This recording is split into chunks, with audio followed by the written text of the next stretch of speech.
Marcus Rodriguez had always been the kind of person who preferred staying in the background. At 24, he worked as a supply clerk at Naval Support Activity Mechanicsburg, Pennsylvania, managing inventory and ensuring that military units across the globe receive their essential equipment on time. His days were filled with spreadsheets, shipping manifests, and the constant hum of warehouse machinery. While other sailors dreamed of combat deployments and glory, Marcus found satisfaction in the precise organization of military supplies. The warehouse where Marcus worked stretched across several acres, filled with everything from medical supplies to communication equipment. His cubicle sat in the administrative section, overlooking the main floor where forklifts moved pallets of gear destined for bases around the world. His colleagues often joked that Marcus knew the location of every bolt, bandage, and battery in the entire facility. He had an almost supernatural ability to track inventory, often catching discrepancies that others missed. Marcus had joined the Navy straight out of high school in his hometown of San Antonio, Texas. Unlike many of his friends who enlisted seeking adventure or combat roles, Marcus was drawn to the stability and structure that military logistics provided. His father had been a warehouse manager at a civilian company, and Marcus had grown up understanding the critical importance of supply chains. In the military, he knew that a missing piece of equipment could mean the difference between life and death for troops in the field. The morning that would change everything started like any other. Marcus arrived at the warehouse at 0630 hours, grabbing coffee from the break room before settling at his desk. The first task of the day was reviewing overnight shipping reports from bases in Afghanistan, Iraq, and various other locations where American forces were stationed. His computer screen displayed a complex web of supply requests, delivery confirmations, and inventory adjustments. As Marcus scrolled through the morning reports, something caught his attention. A supply request from Forward Operating Base Chapman in Afghanistan seemed unusual. The base was requesting an enormous quantity of medical supplies, far exceeding their normal requirements. Even more strange was the urgency code attached to the request. Marcus had processed thousands of supply orders over his 3 years in the position, and this pattern triggered his instinct that something was different. He pulled up the base's historical supply data, comparing the current request to previous months. The numbers didn't make sense. FOB Chapman typically requested medical supplies in quantities appropriate for their assigned personnel count, but this order was nearly 10 times their usual volume. Marcus cross-referenced the request with recent deployment reports and troop strength assessments. According to his records, there had been no significant increase in personnel at the base that would justify such a massive supply requirement. Marcus's supervisor, Chief Petty Officer Williams, noticed him frowning at his computer screen. Williams was a career Navy logistics specialist who had worked supply operations for over 15 years. He had seen Marcus's attention to detail save the Navy thousands of dollars by catching errors and preventing unnecessary shipments. "Something bothering you, Rodriguez?" Williams asked, walking over to Marcus's desk. Marcus turned his screen toward his supervisor. "Chief, take a look at this request from Chapman. The quantities seem way off for their normal operations." Williams studied the screen, his experienced eyes scanning the numbers. After a few moments, he nodded slowly. "You're right. This doesn't look normal. Have you checked if there's been any operational changes at that location?" "I've looked through all the reports I have access to," Marcus replied. "Nothing indicates a reason for this kind of increase. Should I flag it for review?" "Definitely. Send it up the chain. Better to be cautious with something like this." Marcus prepared a detailed analysis of the supply request discrepancy, including historical data comparisons and his observations about the unusual patterns. He submitted the report through proper channels, expecting it would be reviewed by intelligence analysts who had access to classified operational information that he didn't. What Marcus didn't know was that his keen eye had potentially identified something much more significant than a simple administrative error. FOB Chapman had been experiencing increased casualties from a series of sophisticated attacks by insurgent forces. The attacks seemed to target supply convoys and patrols with unusual precision, suggesting that the enemy had detailed knowledge of American operations in the area. Intelligence analysts had been investigating possible security breaches at the base, but they had focused primarily on communication intercepts and personnel security. Marcus's observation about the medical supply discrepancy provided a new angle for their investigation. If someone was leaking operational information to insurgent forces, they might also be manipulating supply requests to either support enemy operations or to profit from black market sales of military equipment. 2 days after Marcus submitted his report, he received an unusual request. A Lieutenant Commander Peterson from Naval Criminal Investigative Service contacted him directly, asking for a meeting to discuss his findings. Marcus had never been contacted by NCIS before, and the request made him nervous. He wondered if he had somehow overstepped his authority by questioning the supply request. The meeting took place in a small conference room in the administrative building. Lieutenant Commander Peterson was a serious-looking woman in her 40s who carried herself with the confidence of someone accustomed to handling sensitive investigations. She reviewed Marcus's analysis carefully, asking detailed questions about his methodology and the specific patterns he had identified. Petty Officer Rodriguez, your attention to detail may have uncovered something very important, Peterson said. I need to ask you to keep this conversation confidential while we investigate further. Can you do that? Marcus nodded, feeling a mixture of pride and concern. Of course, ma'am. Is there anything else I can do to help? Actually, there is. We'd like you to continue monitoring supply requests from not just Chapman, but from several other forward operating bases. Look for any unusual patterns, quantity discrepancies, or timing anomalies. Document everything, but don't discuss your findings with anyone except Chief Williams and myself. Peterson handed Marcus a secure communication device and showed him how to use it to report his findings directly to the NCIS investigation team.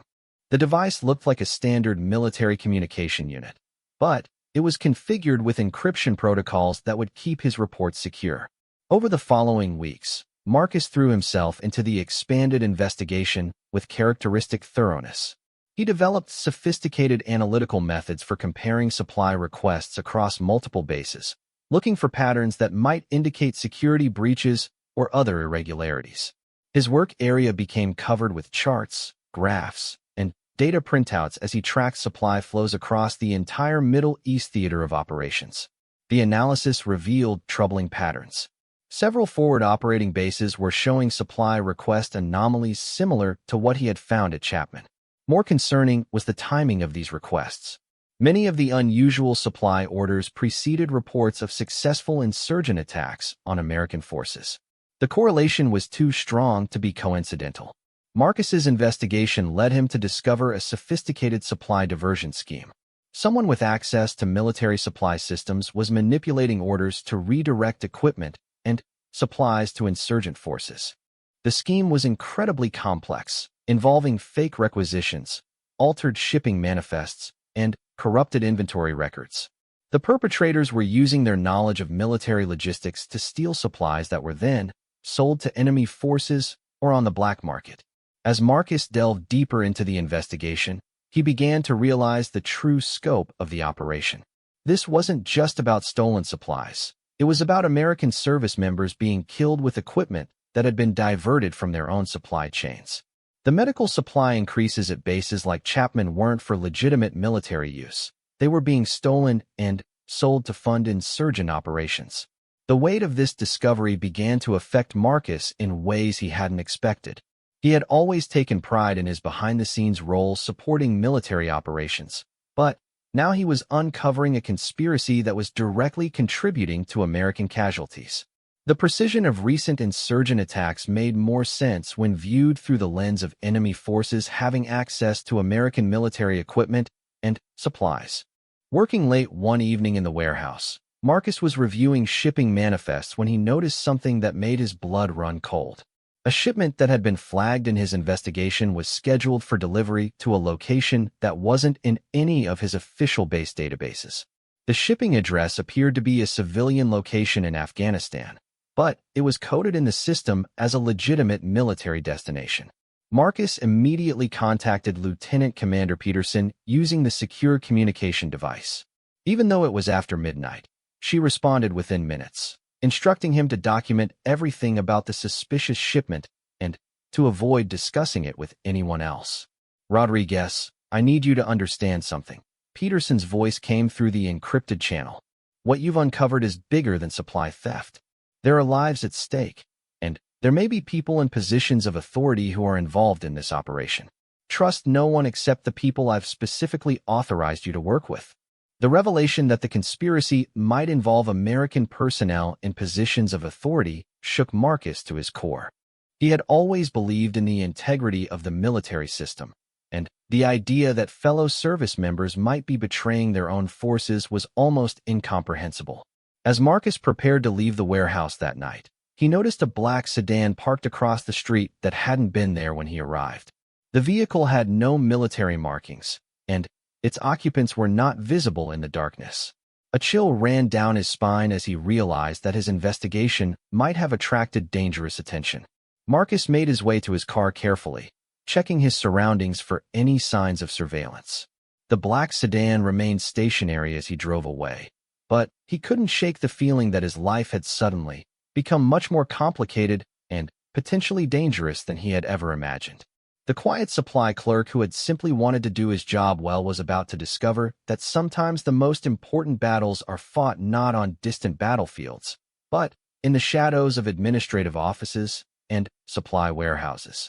His keen eye for detail and commitment to accuracy had uncovered a conspiracy that reached far beyond simple theft, and now he found himself at the center of an investigation that could determine the fate of American forces deployed around the world.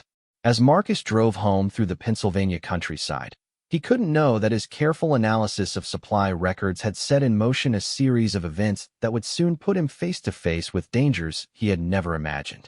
The skills he had developed as a supply clerk, attention to detail, systematic thinking, and unwavering accuracy, would prove to be exactly what was needed to uncover a conspiracy that threatened the lives of his fellow service members.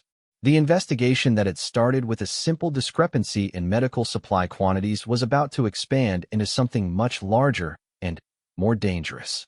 Marcus Rodriguez, the quiet supply clerk who preferred to work in the background, was about to find himself thrust into the foreground of a deadly game where the stakes were measured in human lives, and where his analytical skills would be the key to preventing further American casualties. The black sedan that had watched him leave the warehouse was just the beginning of the attention his investigation would attract. Soon, Marcus would learn that uncovering the truth about military supply diversions was only the first step in a much larger and more dangerous journey that would test not only his analytical abilities, but also his courage, resourcefulness, and determination to protect his fellow service members from those who would betray them. The following morning brought an unexpected development that would change the trajectory of Marcus's investigation entirely. As he arrived at the warehouse, Chief Williams approached him with a grim expression and a sealed envelope marked with official NCIS letterhead. "Rodriguez, you're being temporarily reassigned," Williams said quietly. "Pack your gear. You're flying out this afternoon." Marcus opened the envelope and read the orders inside. He was being transferred to a joint intelligence facility in Norfolk, Virginia, to work directly with a multi-agency task force investigating supply chain security breaches. The assignment was classified, and he was instructed to tell anyone who asked that he was attending advanced logistics training. The flight to Norfolk gave Marcus time to process the dramatic turn his career had taken. 3 weeks ago, he had been a routine supply clerk processing standard requisitions. Now he was being pulled into a classified investigation that could have implications for military operations worldwide. The transition felt surreal, but Marcus understood that his unique combination of supply chain knowledge and analytical skills made him valuable to the investigation. Norfolk Joint Intelligence Facility was unlike any military installation Marcus had previously experienced. The building was a nondescript concrete structure surrounded by multiple layers of security. Inside, the atmosphere was intense and focused, with personnel from various agencies working around the clock on different aspects of national security operations. Lieutenant Commander Peterson met Marcus at the facility's main entrance and escorted him through the security checkpoints. The interior of the building was a maze of secure offices, computer terminals, and briefing rooms. Marcus noticed that many of the personnel working there wore civilian clothes rather than military uniforms, indicating the multi-agency nature of the operation. "Welcome to Task Force Guardian," Peterson said as they walked through the corridors. Your supply chain analysis has opened up a whole new avenue of investigation for us. We think what you've uncovered is much bigger than anyone initially realized." Peterson led Marcus to a secure briefing room where he was introduced to the task force leadership. The team included representatives from NCIS, the Defense Intelligence Agency, the FBI, and several other agencies that Marcus wasn't familiar with. The diversity of the group indicated the serious nature of the investigation. The task force commander, Colonel Sarah Mitchell, was a career intelligence officer who had spent years investigating military corruption and security breaches. She reviewed Marcus's background file before addressing him directly. "Petty Officer Rodriguez, your analytical work has identified what we believe is a sophisticated network of individuals who are systematically stealing military supplies and selling them to hostile forces. What makes this particularly dangerous is that some of the stolen equipment is being used to attack our own personnel." Colonel Mitchell activated a large wall display that showed a map of military operations in Afghanistan, Iraq, and other locations. Red markers indicated locations where supply discrepancies had been identified, while yellow markers showed locations of recent attacks on American forces. As you can see, there's a clear correlation between supply theft and subsequent attacks. The enemy isn't just stealing our equipment, they're using our own logistics system against us. We need your help to understand exactly how this network operates and to identify all the individuals involved. Marcus studied the map carefully, recognizing many of the locations from his supply records. The visual representation of the data made the scope of the conspiracy clear in a way that spreadsheets and reports couldn't convey. American service members were being killed with equipment that had been stolen from their own supply chains. The briefing continued with detailed presentations from various team members about different aspects of the investigation. Intelligence analysts had identified suspicious financial transactions involving personnel at multiple military installations. Communications specialists had uncovered encrypted messaging networks that appeared to coordinate the theft and distribution of stolen supplies. Criminal investigators had developed profiles of individuals who might be involved in the conspiracy. Dr. Jennifer Walsh, a forensic accountant working with the task force, presented findings about the financial aspects of the operation. The stolen military supplies were being sold through a complex network of shell companies and offshore accounts. The profits were substantial enough to justify the risks involved, with some individual transactions worth hundreds of thousands of dollars. The sophistication of this operation suggests that it's being run by individuals with extensive knowledge of military procurement procedures, international commerce, and financial systems, Dr. Walsh explained. This isn't some small-time theft ring. It's a professional criminal organization with connections that span multiple countries. Marcus raised his hand during the briefing. "Ma'am, in my analysis of the supply records, I noticed that many of the discrepancies involved supplies that would be particularly valuable on the black market. Night vision equipment, communications gear, body armor. Is it possible that the thieves are specifically targeting high-value items?" Colonel Mitchell nodded approvingly. "That's exactly the kind of insight we need from you, Rodriguez. Yes, we believe the operation is highly selective about what they steal. They're not just taking random supplies. They're targeting equipment that has both military value and commercial resale potential." The task force assigned Marcus to work directly with a team of analysts who were mapping the supply theft network. His job was to identify additional discrepancies in supply records and to help develop methods for detecting future theft attempts. The work was challenging and required him to learn new analytical software and investigation techniques.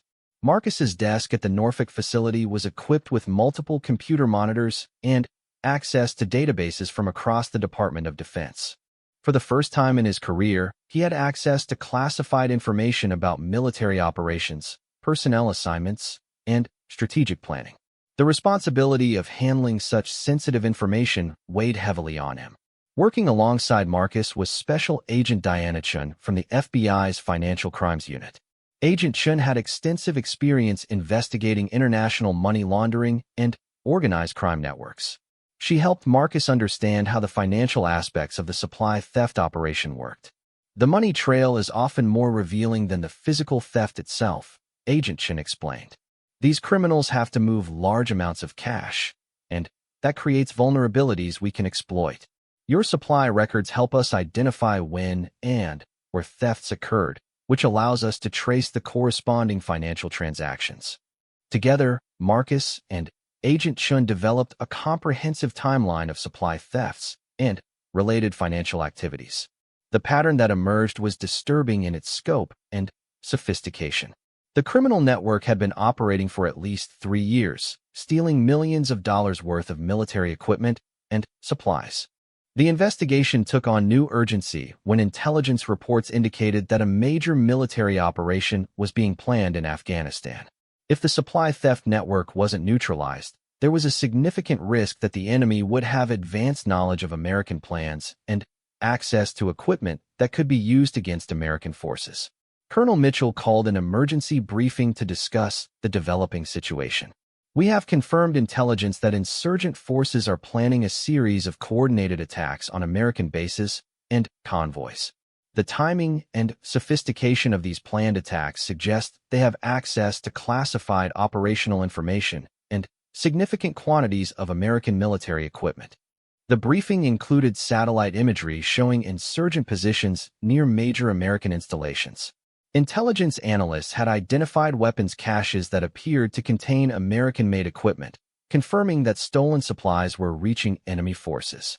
The stakes couldn't be higher, Colonel Mitchell continued. If we can't stop this network, American service members are going to die. We need to identify and neutralize every member of this organization, and we need to do it quickly. Marcus felt the weight of responsibility settling on his shoulders. His analytical work had helped uncover the conspiracy, but now that knowledge carried the burden of knowing that lives depended on the investigation's success. The quiet supply clerk who had started by noticing unusual requisition patterns was now a key player in an operation that could determine the outcome of military engagements around the world. The task force decided to implement a multi-pronged strategy to dismantle the supply theft network.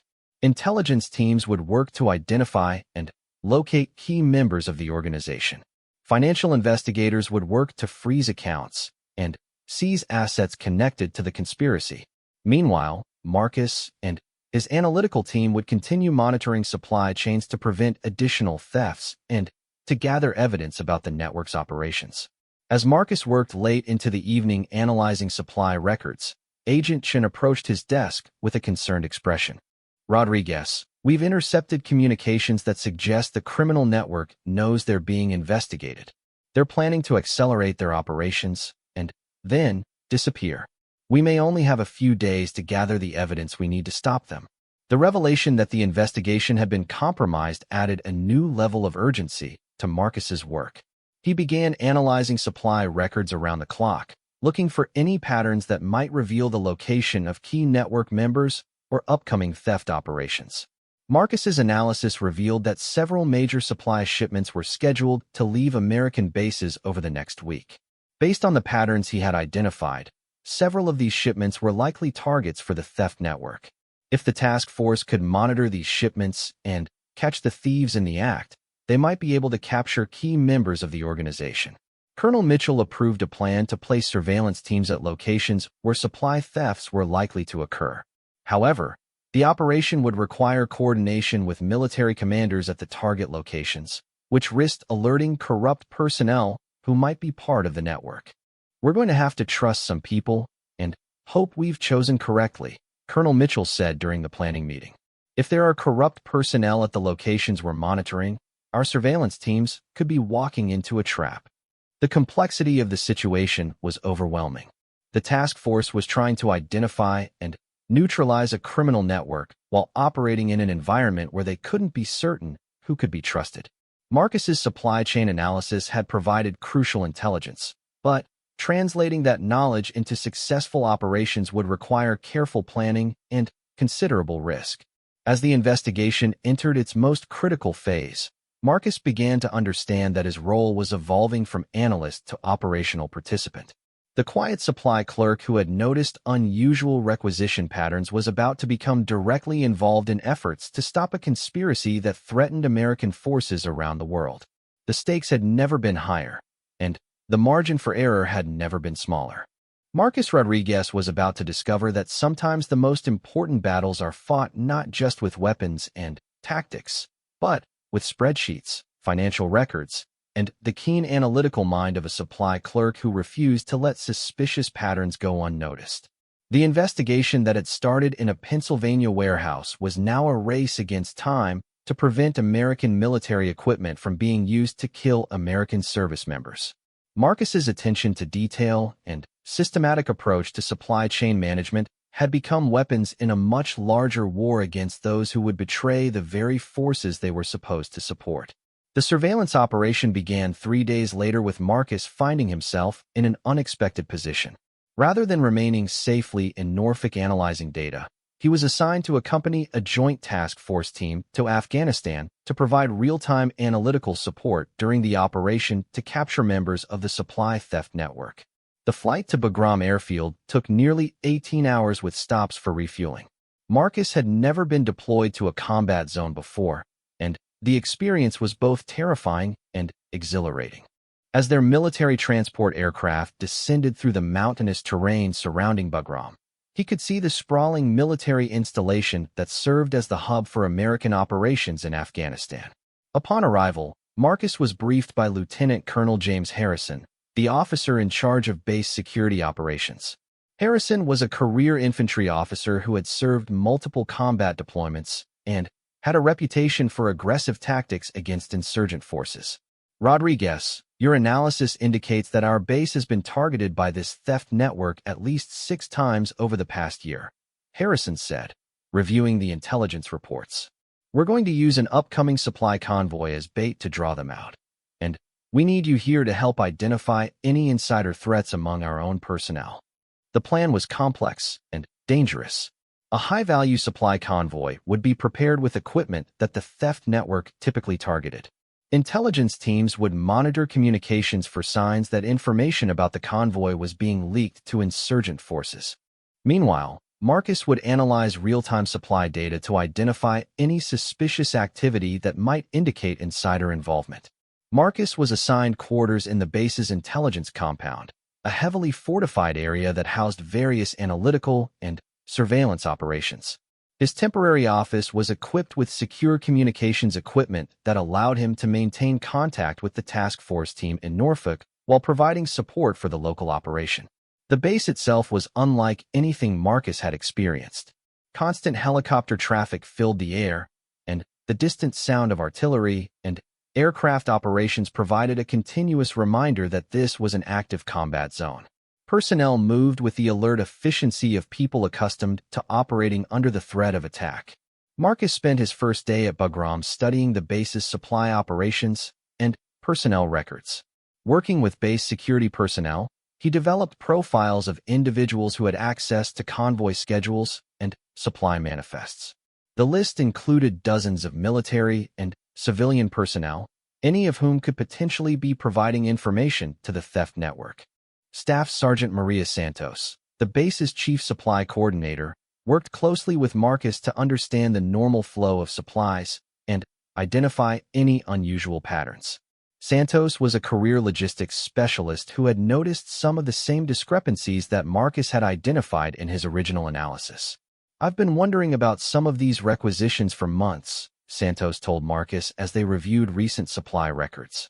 The quantities never seemed right, but when I asked questions, I was told the requests came from higher authority and not to worry about it.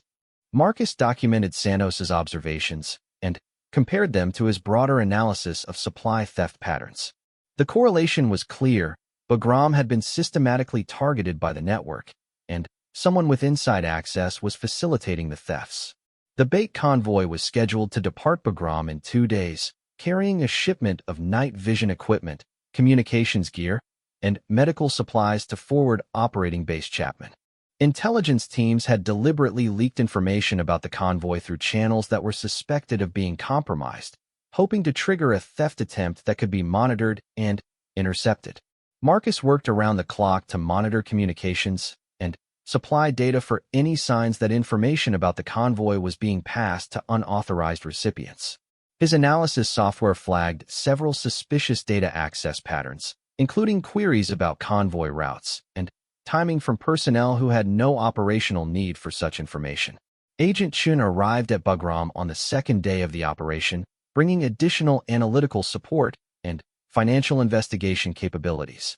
Together, they established a comprehensive monitoring system that tracked both digital communications and financial transactions that might be connected to the theft network. We've identified unusual money transfers from accounts connected to 3 base personnel over the past week, Agent Chin reported during a briefing with Lieutenant Colonel Harrison. The amounts and timing suggest they might have received payments for providing information about upcoming convoy operations. The 3 suspected personnel included a supply clerk, a communications specialist, and a civilian contractor who worked in convoy scheduling. All 3 had access to information about the bait convoy, and all 3 had shown patterns of financial activity that were inconsistent with their official salaries. Lieutenant Colonel Harrison made the difficult decision to place all 3 individuals under discreet surveillance while allowing them to continue their normal duties. If any of them attempted to pass information about the convoy to external contacts, surveillance teams would be ready to intervene and gather evidence.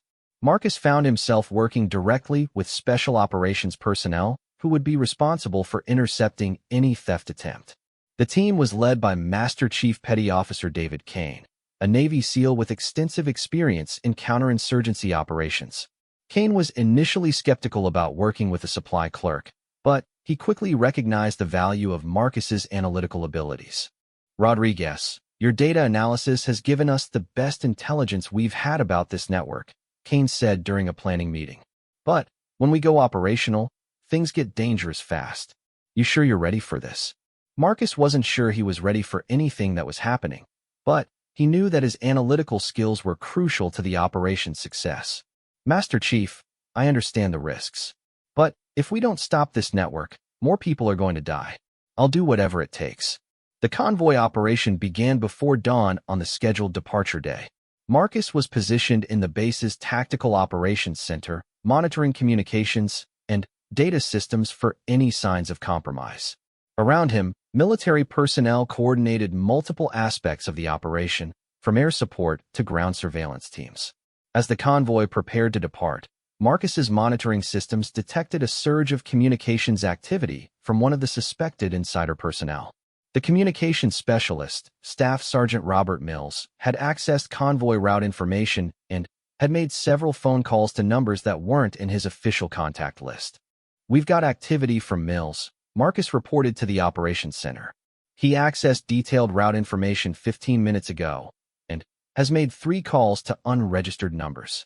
Lieutenant Colonel Harrison immediately ordered surveillance teams to monitor Mills more closely while allowing the convoy to proceed as planned.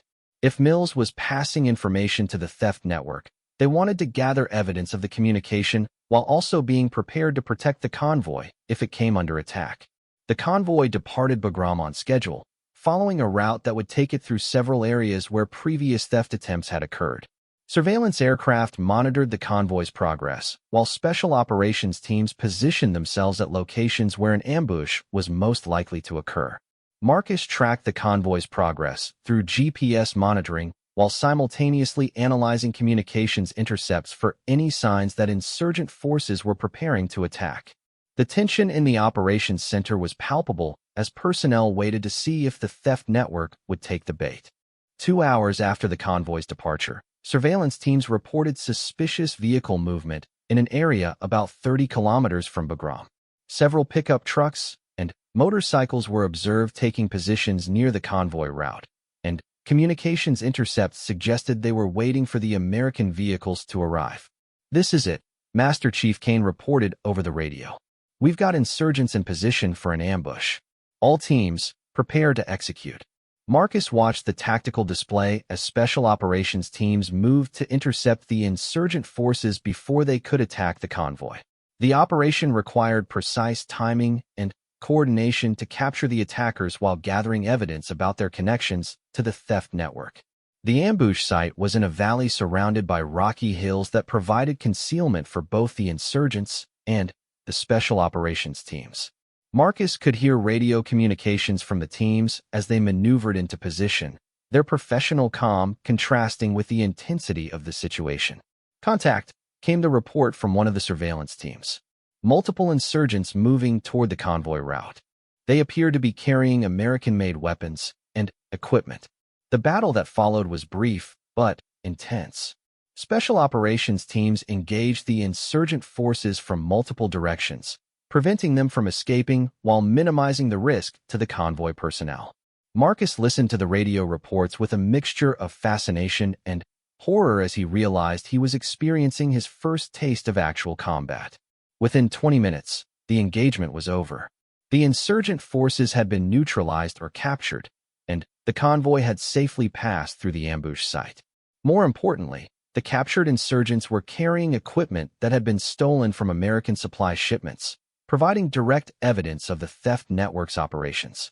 Master Chief Kane's team searched the ambush site and recovered substantial quantities of American military equipment, including night vision devices, communications gear, and weapons that had been reported as stolen from various military installations.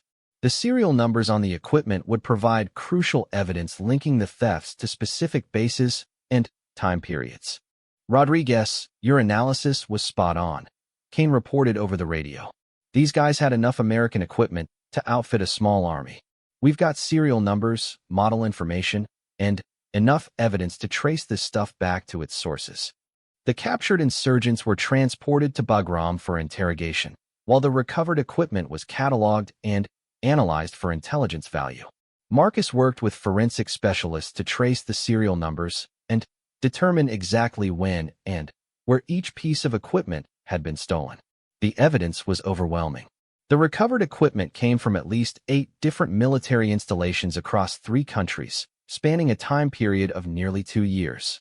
The sophistication of the distribution network was beyond anything the task force had previously imagined. More importantly, the operation had confirmed that Staff Sergeant Mills was providing information to the theft network. Communications intercepts showed that he had passed detailed convoy information to contacts who had then relayed it to the insurgent forces. Mills was arrested that evening and faced charges of treason and providing aid to enemy forces. As Marcus worked through the night analyzing the evidence from the operation, he began to understand the true scope of what they had uncovered. The theft network wasn't just stealing supplies. They were operating a sophisticated intelligence-gathering operation that was providing insurgent forces with detailed information about American military operations. The financial investigation revealed that Mills had received over $50,000 in payments from the theft network over the past year.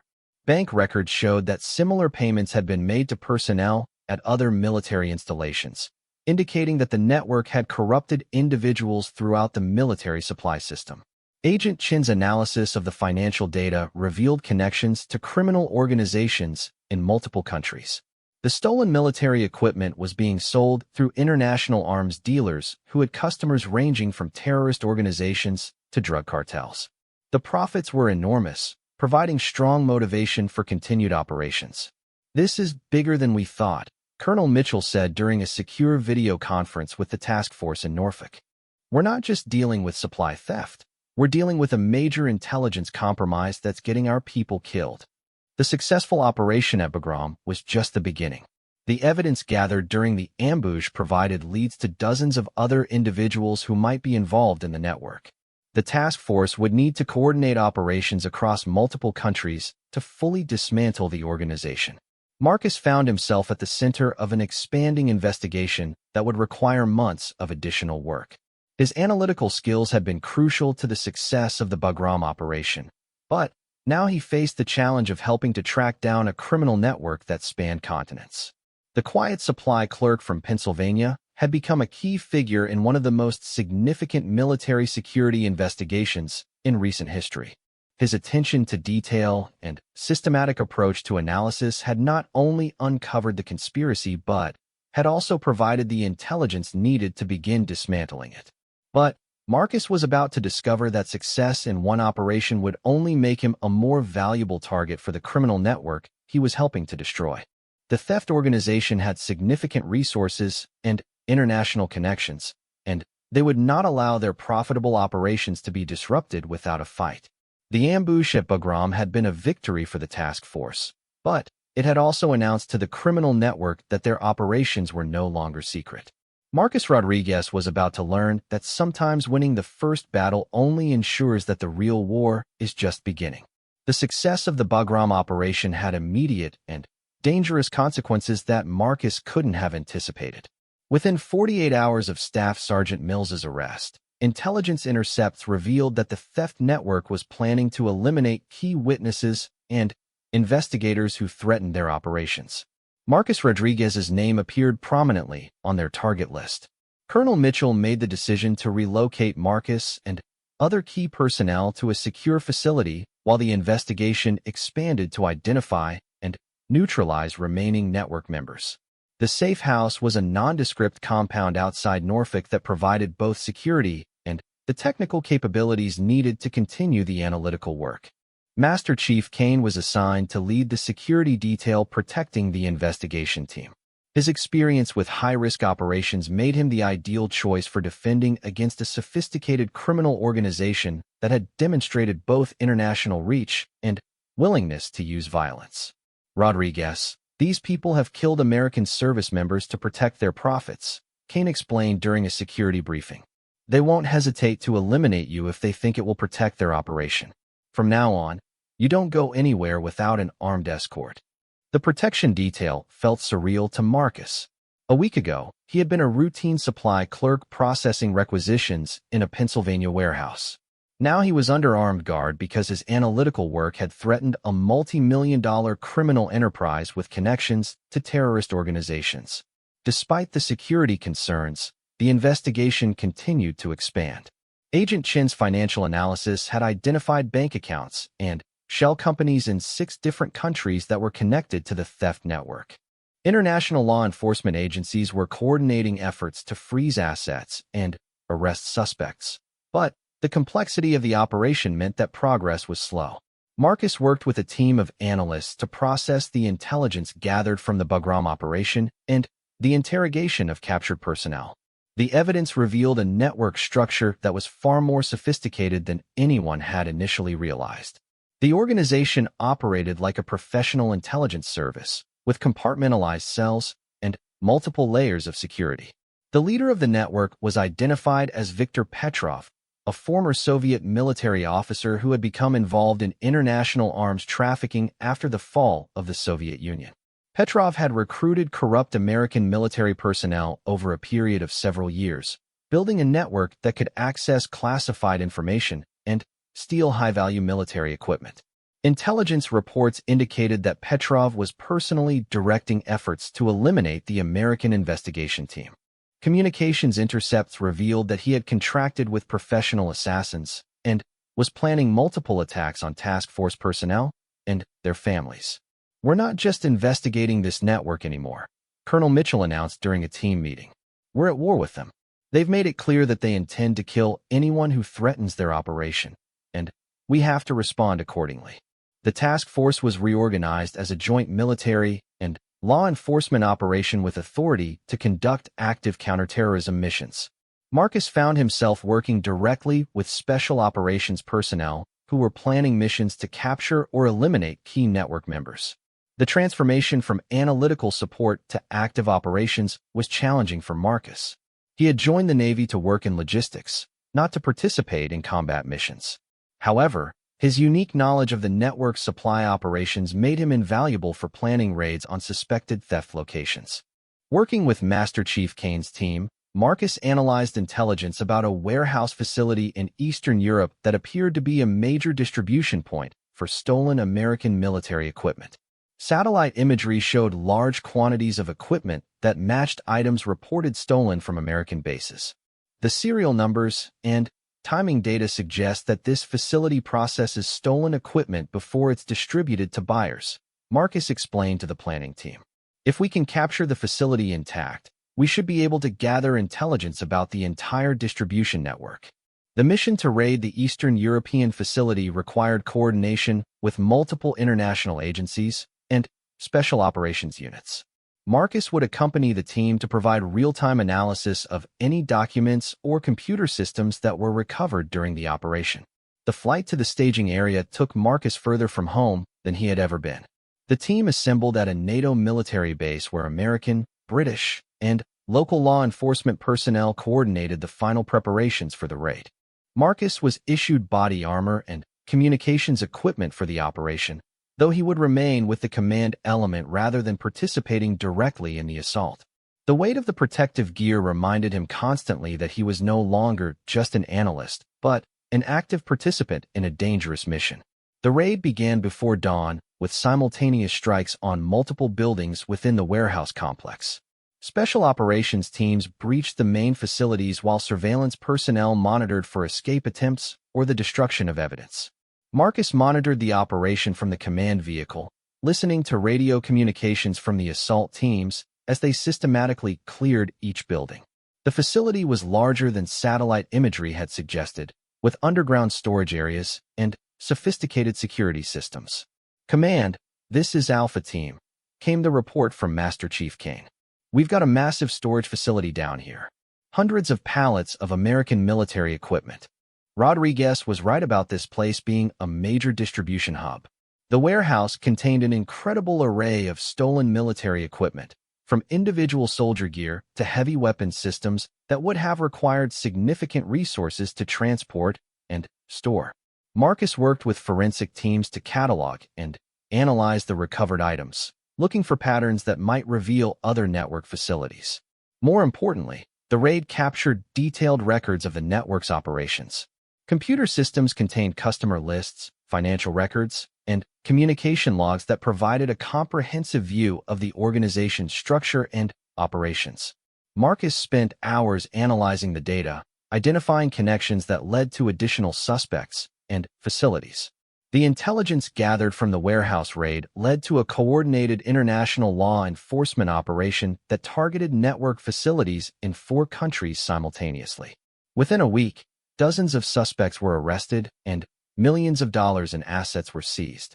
However, Viktor Petrov remained at large, and intelligence indicated that he was planning a revenge attack against the American personnel who had dismantled his organization. Intercepts suggested that he had contracted with a terrorist cell to conduct a suicide bombing attack against the Norfolk facility where Marcus and other task force members were working. The threat forced another relocation of the investigation team to an even more secure location. Marcus found himself working in an underground facility that resembled something from a spy movie more than a military installation. The constant security measures were a stark reminder of how dangerous his analytical work had become. Despite the security concerns, Marcus continued analyzing the intelligence gathered from the network raids. The scope of the organization's operations was staggering. Over 3 years, they had stolen over $100 million worth of American military equipment and had been responsible for intelligence that led to dozens of attacks on American forces. The final phase of the operation began when intelligence agencies located Petrov in a compound in a country that didn't have an extradition treaty with the United States. Colonel Mitchell received authorization to conduct a capture mission that would bring Petrov to justice for his role in the deaths of American service members. Marcus was included in the mission planning because his analysis had identified patterns in Petrov's communications and financial transactions that revealed his location. The compound was heavily defended, and intelligence suggested that Petrov had access to some of the stolen American military equipment for his own protection. The assault on Petrov's compound was the most complex operation Marcus had been involved with. Multiple special operations teams coordinated a simultaneous attack that overwhelmed the compound's defenses while minimizing the risk of Petrov's escape. Marcus monitored the operation from an airborne command center, watching real-time video feeds as assault teams systematically cleared the compound buildings. The operation was swift and professional, with minimal casualties among the attacking forces. "Target secured," came the report from Master Chief Kane.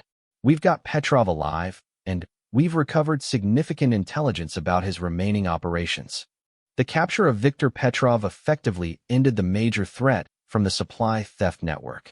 Additional raids based on intelligence from his compound resulted in the arrest of remaining network members and the recovery of millions of dollars worth of stolen equipment. Marcus's role in the investigation was recognized with commendation from multiple agencies, and promotion to a specialized position in military intelligence. The quiet supply clerk who had noticed unusual requisition patterns had become a key figure in dismantling one of the most sophisticated military corruption cases in recent history. The investigation's success had broader implications for military security procedures. Marcus worked with policy specialists to develop new protocols for monitoring supply chains and detecting insider threats.